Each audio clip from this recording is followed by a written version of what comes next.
ہر دروازے کے اوپر محرابیں تھیں، ہر محراب کے اوپر جھروکا تھا۔ دستک نیچے دروازے پر دی جاتی تھی، جواب اوپر جھروکے سے ملتا تھا، کون ہے؟ 2-3 غلط دروازے کھٹکھٹانے کے بعد حاجی صاحب کا مکان تلاش کرنے میں کامیاب ہو گیا۔ فیلڈ بانوں کی اس پرانی بستی میں ان کا مکان نیا تھا، ابھی پلاسٹر اور وارنش کا نیا پن ہوا میں رچا بسا تھا۔ روشن کمرے، اچھے فرش، آرائشی چھتیں، بجلی کے پنکھے، گیس کے ہیٹر، ریڈیو، ٹیلی ویژن اور ریفریجریٹر صاف کہہ رہے تھے کہ آج کے نئے شہر پرانے شہروں کے اوپر نہیں بلکہ ان کے اندر آباد ہوا کرتے ہیں۔ میں پہنچا تو حاجی صاحب کا پورا کنبہ خیر مقدم کے لیے نکل آیا۔ ان کی خوش لباس اور خوش سلیقہ اہلیہ، ویسے ہی ہونہار اور خوش شکل بیٹا محمد ادریس اور 2 بیٹیاں کی ذہانت جن کے چہرے بشرے سے ٹپکی پڑتی تھی، پوری فضا گرم جوشی سے بھر گئی۔ سب کی خوشی کا احساس اسی بات سے ہوتا تھا کہ سب بیک وقت بول رہے تھے۔ حاجی صاحب کی بڑی بیٹی نے اعلیٰ تعلیم مکمل کر لی تھی اور وہ بچوں کے ایک اچھے اسکول میں انگریزی کی معلمہ تھی۔ چھوٹی بیٹی اسلامیات میں ایم اے کر رہی تھی۔ اس پورے علاقے میں اعلیٰ تعلیم پانے والی یہ پہلی لڑکیاں ہیں۔ حاجی صاحب نے مجھے بتایا، جب یہ تعلیم پا رہی تھیں تو سب مخالف تھے، اب ایک ایک کر کے ہر گھر کی لڑکی پڑھنے جا رہی ہے۔ وقت بدل رہا تھا، لوگ بھی بدل رہے تھے۔ حاجی صاحب کے بیٹے محمد ادریس نے انٹرمیڈیٹ تک تعلیم پائی تھی اور اسی دوران انہوں نے خراد کا کام بھی سیکھ لیا تھا۔ ایک تعلیم یافتہ اور ذمہ دار مرد کی حیثیت سے گھر میں ہاتھ بٹانے کے لیے ادریس نے جی ٹی روڈ پر لیتھ مشین کا خراد کا ورک شاپ کھول لیا تھا۔ اگلی صبح میں ادریس کا ورک شاپ دیکھنے گیا۔ وہ اپنی مشین پر جھکے ہوئے کام میں مصروف تھے۔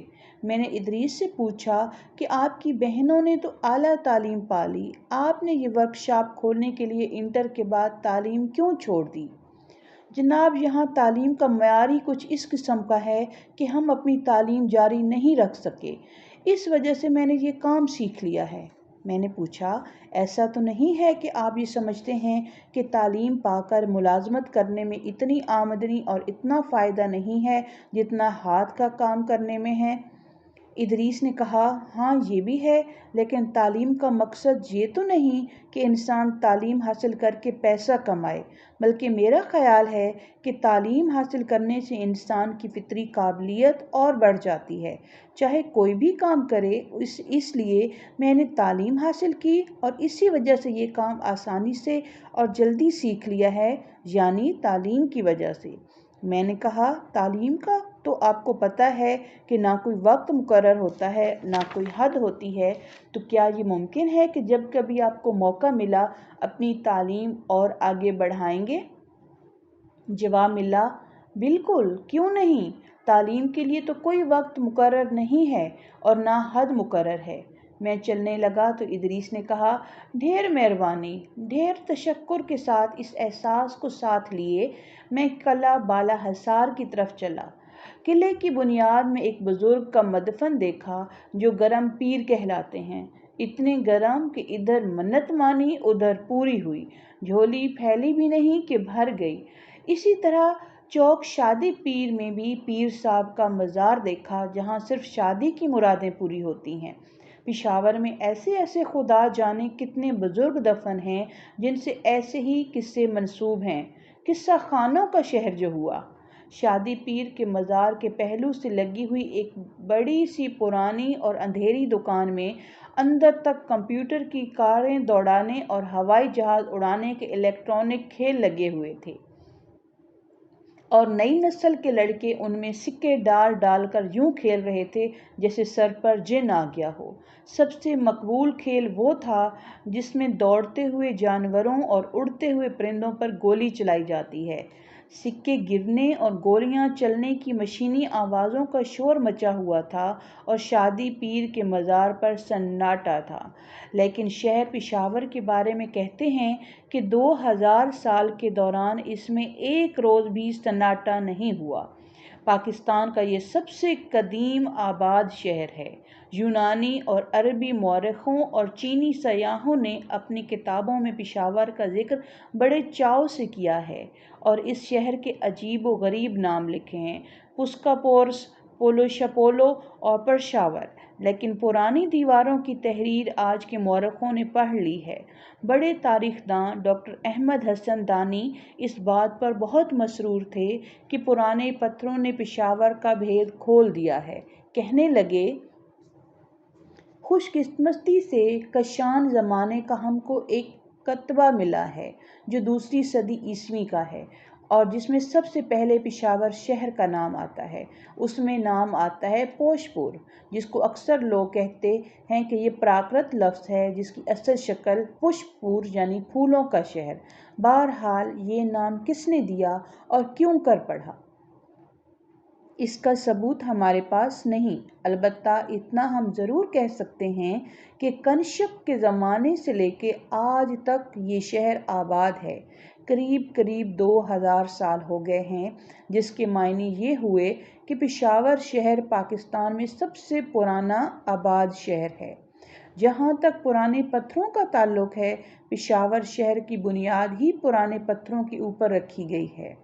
حاجی محمد یوسف صاحب نے اپنا نیا مکان بنوانے کے لیے بنیادیں کھودیں تو ان میں کشان دور کے مٹی کے برتن اور بچوں کے کھلونے ٹوکرے بھر کے نکلے۔ اس شہر میں تاریخ کی ایک اور بڑی یادگار تھی جی ٹی روڈ اور ریلوے لائن کے درمیان۔ یہاں وہ پنج تیرتھ تھا جہاں گوتم بدھ کا پیالہ رکھا تھا جس میں انہیں بھیک ملتی تھی، اور یہیں اس پیپل کی کلم لگی تھی جس کے نیچے گوتم کو اپنے سوالوں کے جواب ملتے تھے۔ مجھ سے 1600 سال پہلے جب چینی سیاح فائیہان پشاور آیا تھا، ان دنوں پنج تیرتھ میں 700 بدھ بھکشو رہتے تھے۔ وہ ہر دوپہر گوتم بدھ کا کشکول نکال کر اس میں بھیک مانگتے تھے اور شام ہونے سے پہلے اسے واپس رکھ دیتے تھے۔ وہ سب کبھی کا ختم ہوا، البتہ جرنیلی سڑک کے کنارے بالا حصار کا قلعہ اب تک سینہ تانے کھڑا ہے۔ شاید جتنا پرانا شہر پشاور ہے اتنا ہی قدیم یہ قلعہ ہے۔ کہتے ہیں کہ وادی پشاور کا جیسا نظارہ اس قلعے کے اوپر سے ہوتا ہے کہیں اور سے نہیں ہو سکتا، مگر صدیوں کی طرح آج بھی اس قلعے کے اندر فوج رہتی ہے۔ ہم اور آپ اس کے اوپر نہیں جا سکتے۔ پشاور کے قلعہ بالا حصار کے بارے میں دانی صاحب نے دلچسپ باتیں بتائیں۔ یہ قلعہ کئی دفعہ مسمار ہوا، پھر بنا، لیکن مغلوں نے اسے چھوڑا نہیں، اور ہمیں داد دینا چاہیے کہ پہلا راستہ خیبر کے ذریعے اکبر کے زمانے میں اس کے انجینئروں نے بنایا تھا، اور پشاور کو گرینڈ ٹرنک روڈ کے ذریعے کابل سے اکبر کے زمانے میں ملایا گیا۔ پشاور کی تاریخ دلچسپ ہے، اور یوں دلچسپ ہے کہ یہ آنے والوں کی اور جانے والوں کی تاریخ ہے۔ کنشک آئے، کشان آئے، ساسانی آئے، ہن آئے، ترک اور ہندو آئے، مسلمان اور پھر مغل آئے، ان کے بعد دورانی اور پھر سکھ آئے، وہ گئے تو انگریز آئے اور بالآخر آزادی آئی۔ صدیوں تک پشاور بنتا رہا اور بگڑتا رہا۔ ہماری جرنیلی سڑک پر کہتے ہیں کسی زمانے میں ایک عظیم الشان شالیمار باغ بھی تھا۔ ڈاکٹر دانی نے اس کے بارے میں بتایا، شاہجہاں کے زمانے میں یہاں پر ایک شالیمار باغ بنا تھا جس کو بعد میں کننگھم پارک کہا گیا، اور آپ جناح پارک کہتے ہیں یا شاہی باغ کہتے ہیں، جس کے درمیان سے اب یہ جی ٹی روڈ گزرتی ہے۔ یہ در حقیقت ایک شالیمار باغ تھا جس کے حسن اور جس کی دلکشی کا ذکر 1810 میں وہاں سب سے پہلے پہنچنے والے ایک انگریز نے کیا تھا۔ اس وقت پشاور پر سکھوں کا نہیں بلکہ درانیوں کا قبضہ تھا۔ یہ شالیمار باغ تقریباً 2 میل تک پھیلا ہوا تھا۔ سکھوں نے جب 1923-24 میں قبضہ کیا تو شالیمار باغ کا خاتمہ کر دیا اور اس کا نام و نشان تک مٹ گیا، آج بھی وہاں نہیں ہے۔ پشاور کو اب دیکھیں تو یقین نہیں آتا کہ یہ کبھی پھولوں کا شہر رہا ہوگا۔ اب یہ مٹیالہ سا پتھریلا سا شہر ہے۔ انگریزوں نے اپنے کینٹونمنٹ کو خوب نکھارا تھا، وہ نکھار اب بھی ہے، مگر پرانا شہر اور پرانا ہوتا جا رہا ہے۔ قدیم عمارتیں گر رہی ہیں، سیمنٹ کی اونچی اونچی عمارتیں بلند ہو رہی ہیں، اور کچھ روز کی بات ہے یہ شہر پہچانا بھی نہیں جائے گا۔ کچھ ایسی ہی بات اس روز ڈاکٹر دانی نے کہی، آج پشاور شہر بہت بدل گیا ہے۔